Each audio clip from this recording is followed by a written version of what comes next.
लगा रही है तो बीजेपी भी आपके वार पर पलटवार कर रही है। कुल मिलाकर दिल्ली की सियासत में बयानबाजी का केंद्र बिंदु गुंडागर्दी बन गई है।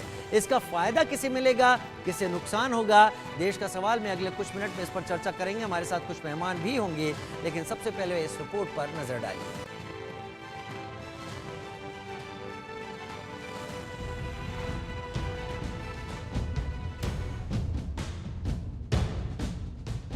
दिल्ली में चुनाव की तारीख जैसे जैसे नजदीक आ रही है, वैसे वैसे आरोप प्रत्यारोपों का दौर भी तेज हो रहा है।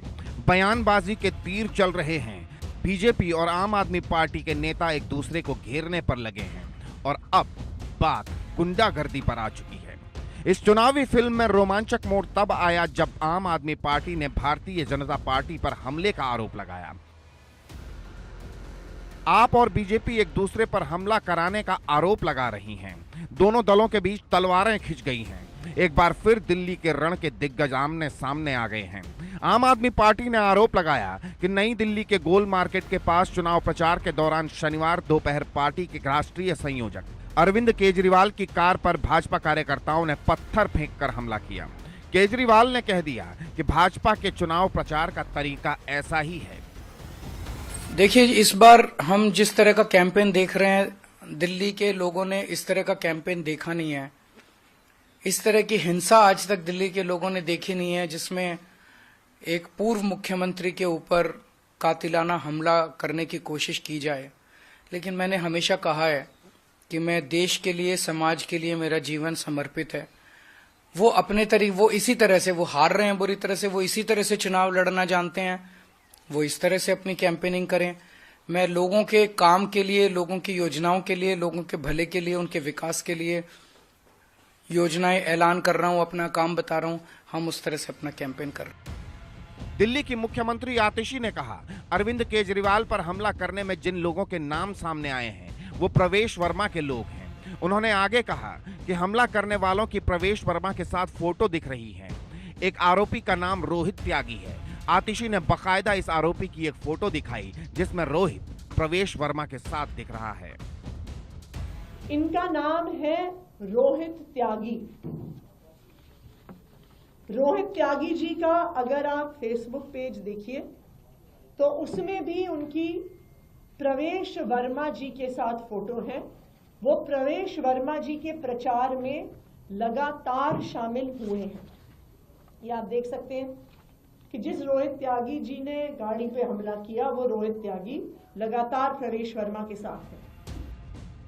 एक तरफ आपका वार तो दूसरी तरफ भाजपा का पलटवार। खुद पर लगे आरोपों के बीच प्रवेश वर्मा भी सामने आए। खुलकर कह दिया कि 3 चुनाव जीतने वाले अरविंद केजरीवाल को अब डोर टू डोर कैंपेन करना पड़ रहा है। जो केजरीवाल कहते थे कि गाड़ी नहीं लूंगा, बंगला नहीं लूंगा, आज केजरीवाल के साथ 50 गाड़ियां चलती हैं, उसमें 400 लोग चलते हैं और वो पंजाब पुलिस के लोग हैं। तो आप ये देखेंगे कि अरविंद केजरीवाल जो कहते थे मैं गाड़ी नहीं लूंगा, बंगला नहीं लूंगा, सिक्योरिटी भी नहीं लूंगा, आज उनके साथ में 50 गाड़ियां चलती हैं और 50 गाड़ियों में 400 पुलिस के लोग चलते हैं।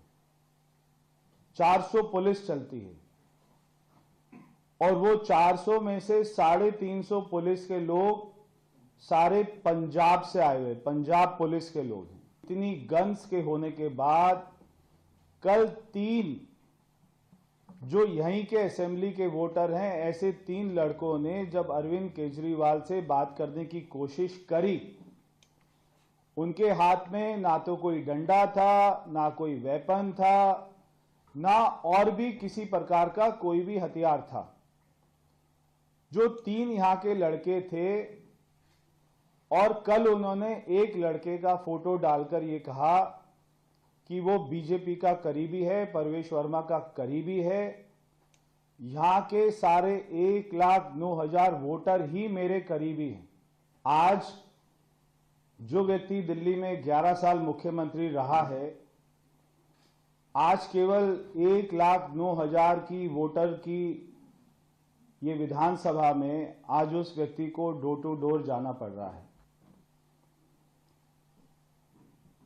और वहां पे उनको क्या रिस्पांस मिल रहा है, मैं आपको वो भी दिखाऊंगा। कुल मिलाकर दिल्ली के महाभारत में अब गुंडों पर सियासत होने लगी है। साफ सुथरी राजनीति का दौर कहीं पीछे छूट गया है। अब गुंडों की गुंडागर्दी ने गदर मचाया है। ये गदर अब कितना गहराएगा, दिल्ली के दंगल में किसका मंगल आएगा, ये तो आने वाला वक्त ही बताएगा। Bureau report, India news. Delhi की सियासत में क्या चल रहा है हमने आपको इस रिपोर्ट के जरिए बताया, लेकिन दिल्ली का आने वाला विधानसभा चुनाव बहुत कुछ तय कर रहा है, ये समझ में आने लगा है। देश के सवाल में कई सवाल हैं। इस मुद्दे में क्या दिल्ली की राजनीति में अब गुंडों पर भी सियासत होने लगी है? गुंडागर्दी सेंटर स्टेज पर आ गई है। आम आदमी पार्टी और बीजेपी के आरोपों में एक दूसरे पर जो लगा रहे हैं, आपको क्या लगता है कितना दम है? क्या ये चुनाव के देखते हुए लग रहे हैं? गुंडागर्दी के आरोपों के बीच कौन दिल्ली की कुर्सी पर आगे बढ़ता हुआ दिख रहा है? क्योंकि जब स्थिति ये हो जाए तो मामला अटकता हुआ दिखता है। दिल्ली में साफ सुथरी राजनीति की जगह गुंडागर्दी वाली राजनीति ने अब क्या जगह ले ली है? क्या वो गुंडागर्दी ही थी जो हुआ, या फिर वहां पर जैसा प्रवेश वर्मा कह रहे थे वो लोग कुछ सवाल पूछना चाहते थे? ये सारी चीजें अलग। हम अपने खास मेहमानों की तरफ बढ़ेंगे और उम्मीद करेंगे कि आज हम चर्चा करेंगे। हो सकता है चर्चा, क्योंकि राजनीतिक प्रवक्ताओं के जरिए हो रही है, तो थोड़ी सी गर्म हो जाए, लेकिन फिर भी शब्दों की मर्यादा संभाल कर रखा है। अजय शेरावत प्रवक्ता बीजेपी मेरे साथ इस वक्त जुड़ गए हैं। संजीव कौशिक प्रवक्ता आम आदमी पार्टी मेरे साथ जुड़ गए हैं। भूपेश यादव प्रवक्ता कांग्रेस मेरे साथ जुड़ गए हैं। संदीप चौधरी राजनीतिक विश्लेषक के तौर पर मेरे साथ जुड़ गए हैं। डॉक्टर विपुल सुनील वो भी राजनीतिक विश्लेषक के तौर पर मेरे साथ इस वक्त जुड़ गए हैं। सबसे एक एक करके सवाल लूंगा, लेकिन सबसे पहले अजय शेरावत आपका रुख कर लेता हूं, क्योंकि बहुत कांटे की टक्कर है इस वक्त सारी चीजों को लेकर। दिल्ली में मुद्दे आपने भी गरमाए हैं और मुद्दे आम आदमी पार्टी भी गरमा रही है। आप हार रहे हैं इसलिए आप ये सब करवा रहे हैं, ऐसा इल्जाम आम आदमी पार्टी आप पर लगा रही है। अजय भाई जवाब दीजिए। देखिए, मुझे लगता है ये सब तो बड़ा ही हास्यास्पद है। चुनाव होने से पहले ही आपने घोषणा कर दी है, तो फिर चुनाव का मतलब ही क्या है? अगर चुनाव में लोग आपके पास आकर के आपसे सवाल जवाब नहीं करेंगे कि आपने पिछले 10 सालों में क्या किया, तो क्या करेंगे? कोई काला झंडा दिखा दे तो कातिल, कोई अगर हल्ला मचा दे तो कातिल, यंग से कहीं जाके सवाल पूछ ले तो कातिल। मतलब हर चुनाव से पहले आपको ये कहानी गढ़नी होती है कि हर बार आप पर इसी तरह का कातिलाना हमला होता है। लोकसभा के चुनाव से पहले यही कहानी गढ़ी जाती है, म्युनिसिपैलिटी के चुनाव से पहले यही कहानी गढ़ी जाती है, विधानसभा के चुनाव से पहले यही कहानी गढ़ी जाती है। कहानी का सच ये है कि जब इनको चुनाव अपने हाथ से निकलता हुआ दिखाई दे रहा है, तो अब एक प्रोपेगेंडा, एक विक्टिम कार्ड एक तरीके का कि देखिए मुझ पर जानलेवा हमला हो रहा है, इसलिए समझिए कि मैं ईमानदार हूं। एक तरह से ये छवि गढ़ने की इनकी कोशिश है। हालांकि पिछले वक्तव्य में केजरीवाल जी ने खुद ही कह दिया कि देखिए मैं 3 चीजों में विफल रहा हूं, ना मैं आपको पानी साफ दे पाया हूं, ना मैं आपको अच्छे रोड दे पाया हूं, और ना ही मैं यमुना साफ कर पाया हूं। चलो शुक्र है, 3 चीज तो अरविंद केजरीवाल जी ने खुद ही मान ली। बाकी लंदन की हालत आप खुद ही देख लीजिए, कैसा लंदन, पेरिस, दिल्ली बना हुआ है। तो सच्चाई ये है कि आम आदमी पार्टी मुद्दों की राजनीति से भटकाना चाहती है, मुद्दों पर बात नहीं देना चाहती, और ना ही अपना कार्ड दिखाना चाहती है 10 साल का कि 10 साल की सरकार में आपके क्या अचीवमेंट के कार्ड हैं जिसके सहारे आप जनता के बीच में जा रहे हैं। तो जब उनको लग रहा है जब बोलने के लिए कुछ है नहीं और जनता के बीच में जब जा रहे हैं तो हर जगह गाली पड़ रही है, तो आखिर में क्या करें? चलिए विक्टिम कार्ड खेल लेते हैं। और ये विक्टिम कार्ड कोई पहला नहीं है, आप इनके चुनाव का पैटर्न निकाल करके देख लीजिए। हर चुनाव से पहले अरविंद केजरीवाल यही नौटंकी, यही ड्रामेटिक्स, यही थिएट्रिक्स करते हैं कि मुझ पर हमला हो गया है। मुझे लगता है ये बड़ा निंदनीय है। आप राजनीति को एक नए निचले स्तर पर लेकर के जा रहे हैं। मुद्दों की राजनीति से आपने इसको पहले ही हटा दिया है। हर बार आपके ड्रामेटिक्स, थिएट्रिक्स नहीं चलने वाले हैं। दिल्ली की जनता जेन्युइनली अब दिल्ली को दिल्ली बनते हुए देखना चाहती है। आपका लंदन पेरिस का जो बबल था अब वो फट चुका है और दिल्ली की जनता ये नीचे जान चुकी है और आपको सबक सिखाने वाली है। इसलिए आप घबराए हुए इस तरह की अब ड्रामेटिक्स और थिएट्रिक्स पर उतारू, इस तरह की चीजों पर उतार हुए हैं। संजीव कौशिक मेरे साथ आम आदमी पार्टी के प्रवक्ता जुड़े हुए हैं। जैसे उन्होंने आपको सुना, आप भी उनको सुनिएगा। हो सकता है तल्ख शब्द हों, लेकिन फिर भी अपना वक्त आने पर जवाब अगर आप संयमित शब्दों में देंगे तो बहुत बेहतर रहेगा। संजीव भाई, आप इतनी कहानियां गढ़ चुके हैं कि एक नई कहानी अब गढ़ दी गई है। यह आरोप प्रवेश वर्मा भी लगा रहे हैं और बीजेपी के प्रवक्ता भी यहां पर लगा रहे हैं। क्या कहना है आपका? राजीव भाई, देश नहीं दुनिया की सबसे बड़ी पार्टी भारतीय जनता पार्टी, 18-20 राज्यों में उसकी सरकार और लगातार पिछले 10 सालों में निरंतर आगे तरफ पहुंची। चारों खाने चित्त कहीं होती है तो वो दिल्ली में आके चित्त होती है। लगभग 2.5 दशक से ज्यादा का सूखा पड़ा हुआ है दिल्ली में, और तब भी दिल्ली की जनता उनको अंदर नहीं आने दे रही है। पिछले इलेक्शन में हमने देखा कि एमसीडी में दरवाजे दरवाजे देश के गृह मंत्री पर्चे बांटते हुए दिखाई दिए। उसके बावजूद दिल्ली की जनता ने कहा कि हमें इस सब तमाशा से कोई मतलब नहीं, आप बाहर जाइए, अरविंद केजरीवाल जी हमारे लिए बहुत बेहतर काम कर रहे हैं। अब आते हैं मुद्दे पर। एक ऐसी पार्टी जो इतनी बड़ी पार्टी है, जिसको एंट्री नहीं मिल रही है, पहले वो अपने पैसे से लोगों को खरीदने का प्रयास करती है दिल्ली की जनता को। खुलेआम दिखाई देता है कि 1100 रुपए देते हुए और ये भी कहते हुए कि 1100 के बदले आपको 2500 मिलेंगे, वोट देना, जीत के आएंगे, दोबारा पैसे देंगे हम। खरीदने का प्रयास इतना ही नहीं किया जाता है, जूते बांटे जाते हैं, चश्मा बांटे जाते हैं, चादरें बढ़ती हैं, साड़ियां बढ़ती हैं। उसके बावजूद दिल्ली की जनता को हम पहले तो ये कहते हैं कि अच्छी बात नहीं है, फिर भी कहते हैं कि यदि कोई बांट रहा है, कोई दे रहा है, आपको जरूरत है, आप ले लीजिए। फैसला और मुहर लगाते समय अपने दिल की सुनिएगा। आपको याद होना चाहिए कि पिछले 10 सालों से किसने आपकी सेवा की है और कौन आपके सुख दुख का भागीदार रहा है। इससे 2 कदम आगे बढ़ते हैं। फिर ये इनको लगता है कि इतना ही से काम चलने वाला नहीं है।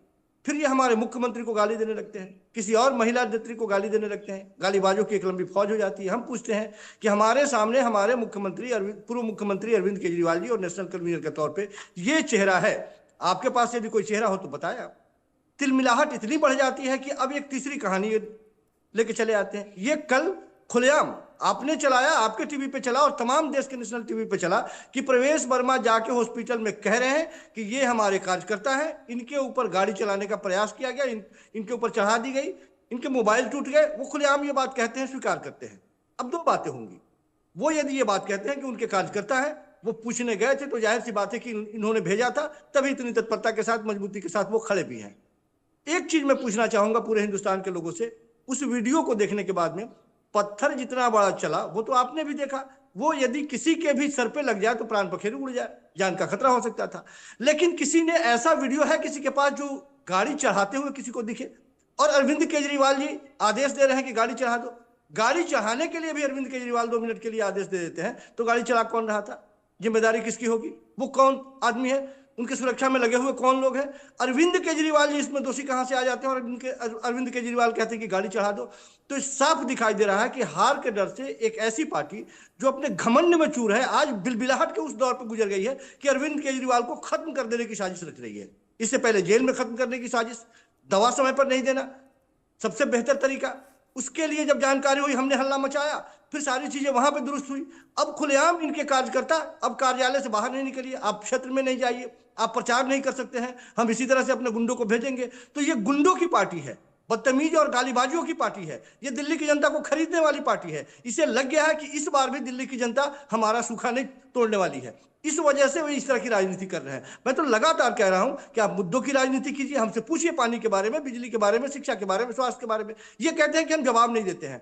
भारत के इतिहास में पहला ऐसा कोई मुख्यमंत्री हो जो सुबह शाम लगातार प्रेस कॉन्फ्रेंस करता है और लोग उससे सवाल पूछते हैं। और भारत के इतिहास में पहले ऐसे प्रधानमंत्री भी हैं जो पिछले 11 सालों में कोई साबित कर दे कि एक बार भी प्रेस कॉन्फ्रेंस को झेला हो, उन्होंने हिम्मत दिखाई हो कि लोग जनता के सवालों का जवाब दे। तो जनता के सवालों का जवाब देना और जनता के पूछे सवालों की वजह से घबरा जाना, बिलबिला जाना, ये सब कोई जानता है कि किसके चेहरे पे और पेशानी पे पसीने की बूंदें छलकती है। तो इस तरह की राजनीति नहीं चलेगी। आप यदि खत्म करना चाहते हैं, आपने कौन सा कसर नहीं छोड़ा? आपने हमारे बड़े बड़े नेताओं को जेल में डाल दिया, तरह तरह के आरोप लगाए, सारे एक चवन्नी भर खेत से लेकर खलिहान तक और गांव से लेकर शहर तक आपने जमीनें खोद डाली, एक चवन्नी तक नहीं निकला, उसमें भी पार्टी नहीं टूटी। वो टूटने वाली, इनकी नीति ही यही है कि 2 ही काम है, या तो आप टूट के खत्म हो जाइए, नहीं तो झुक के मेरे हिस्से में आ जाइए, मेरे पाले में आ जाइए। आम आदमी पार्टी ने तन के दिल्ली के जनता के भरोसे इनको ऐसा सबक सिखाया है पिछले 10 सालों में, और इस बार भी ऐसा सबक सिखाएगी कि दिल्ली की जनता को यदि ये बिकाऊ समझते हैं तो इनका सारा भ्रम टूट जाएगा। ठीक है, ठीक है जी। भूपेश यादव मेरे साथ कांग्रेस स्पोक्स पर्सन के तौर पर जुड़े हुए हैं। भूपेश भाई, अभी बीजेपी की तरफ से प्रवक्ता ये कर रहे थे और बीजेपी तो कह ही रही है, कई बयानों में भी